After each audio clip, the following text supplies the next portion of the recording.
Hello friends, welcome back to my YouTube channel. जैसे कि हम लोग ने सीरीज कल से स्टार्ट करी थी जिसमें हम लोग ने देखा था कि आपके लिए कौन सा बेस्ट स्ट्रक्चर रहेगा टैक्स रहेगा बिजनेस स्टार्ट करने के लिए।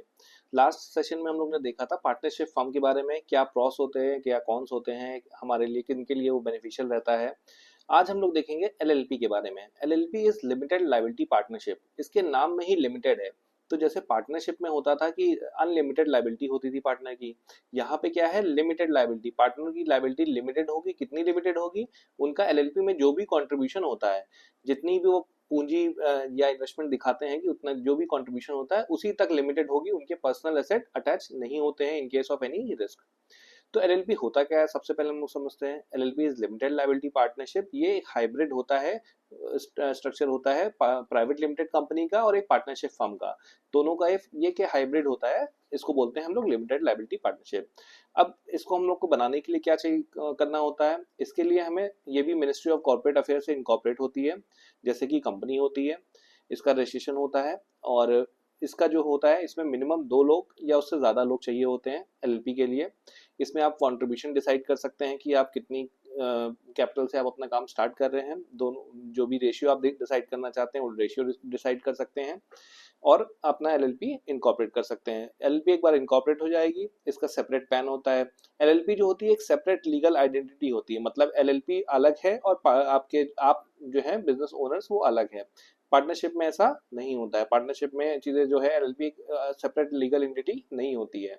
तो एलएलपी जो होगा अपने नाम पे कोई प्रॉपर्टी भी ओन कर सकती है, कोई लीगल के कॉन्ट्रैक्ट भी एंटर कर सकती है, कोई उसके ऊपर केस कर सकता है या वो किसी के ऊपर कोई केस सू करना चाहे वो कर सकता है चीजें। अब इसमें कंप्लाइंसेस क्या होते हैं, तो कंप्लाइंसेस जो हमारे इसमें होते हैं प्राइवेट लिमिटेड कंपनी से थोड़े से कम होते हैं। इसमें सिर्फ हमें फाइल करना रहता है आईटीआर, इनकम टैक्स रिटर्न, जो मैंडेटरी फाइल होता है। इसके अलावा एक फॉर्म 8 फाइल करना होता है और एंड फॉर्म 11 फाइल करना होता है। बस इतने सारे हमारे कंप्लाइंस होते हैं। और प्राइवेट लिमिटेड में हमारे बहुत सारे कंप्लाइंस होते हैं, लेकिन as compared to partnership firm थोड़े से कंप्लाइंस यहाँ पे ज्यादा होते हैं। जैसे फॉर्म 8 फॉर्म 11 हमें फाइल करना पड़ता है। इसमें सर हम लोग का टैक्स रेट क्या लगता है, इसमें जो हमारा टैक्स रेट लगेगा सेम एज पार्टनरशिप फर्म, 30% की रेट से टैक्स लगता है। क्या पार्टनर की सैलरी और इंटरेस्ट वगैरह अलाउ होता है? Yes, same as partnership. जैसे कि पार्टनर्स की सैलरी वहां पे अलाउड रहती है सेम फॉर्मूला से, यहाँ पे भी पार्टनर्स की सैलरी अलाउ होगी, रेम्युनरेशन अलाउ होगी और आपकी जो इंटरेस्ट है अलाउ होगी, आपकी डीड में जो मेंशन होगा अकॉर्डिंगली वो अलाउ होगी।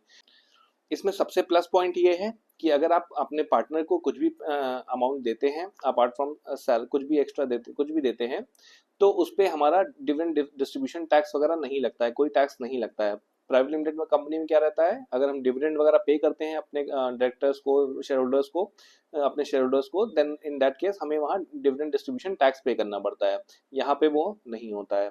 अब किन के लिए ये आइडल होती है? अगर आप प्रोफेशनल्स हैं या फ्रीलांसर्स हैं तो आपके लिए ये आइडियल है। आप एलएलपी बना के इसमें काम कर सकते हैं चीज़ें। लेकिन अगर आपको फंडिंग चाहिए तो आप एलएलपी मत बनाइए, क्योंकि फंडिंग वगैरह जो इन्वेस्टर हैं आपके, जो वेंचर कैपिटलिस्ट हैं, वो सब कंपनी ज़्यादा प्रेफर करते हैं और कंपनी में ही इन्वेस्ट करते हैं, क्योंकि इसको स्केल नहीं करा सकता है। इसकी ओनरशिप जो है वो ट्रांसफर करना डिफिकल्ट होता है as compared to company. Company में आप किसी को भी डायरेक्टर या शेयर होल्डर चेंज करना है वो इजी आप कर सकते हैं, इजीली कर सकते हैं। फिर इसका ऑडिट भी करवाना पड़ता है हमें। ऑडिट सर कब करवाना पड़ता है एलएलपी का? अगर आपका टर्नओवर जो है वो 40 लाख रुपीस या उससे ज़्यादा हो जाता है किसी भी साल में, और दूसरी कंडीशन क्या है कि आपका कंट्रीब्यूशन जो है 25 लाख रुपीस या उससे ज़्यादा हो जाता है। इनमें से कोई भी दो कंडीशन, अगर दोनों में से कोई भी एक कंडीशन ब्रीच होती है तो आपको, आपके केस में आपको किसी सीए चार्टर्ड अकाउंटेंट से ऑडिट भी कराना होगा। तो दोस्तों एलएलपी एक पावरफुल स्ट्रक्चर है उस केसेस में जब आपको टैक्स एफिशिएंसी चाहिए और आपको जो है फ्लेक्सिबिलिटी चाहिए और कंप्लायंस जो है कम चाहिए, तो उस केस में आप एलएलपी ऑप्ट कर सकते हैं और अपना बिजनेस एलएलपी के माध्यम से स्टार्ट कर सकते हैं। आई होप ये वीडियो आपके लिए हेल्पफुल रही होगी। अगर वीडियो आपको पसंद आई हो तो चैनल को लाइक करिए, शेयर करिए, सब्सक्राइब करिए। Thank you so much for watching.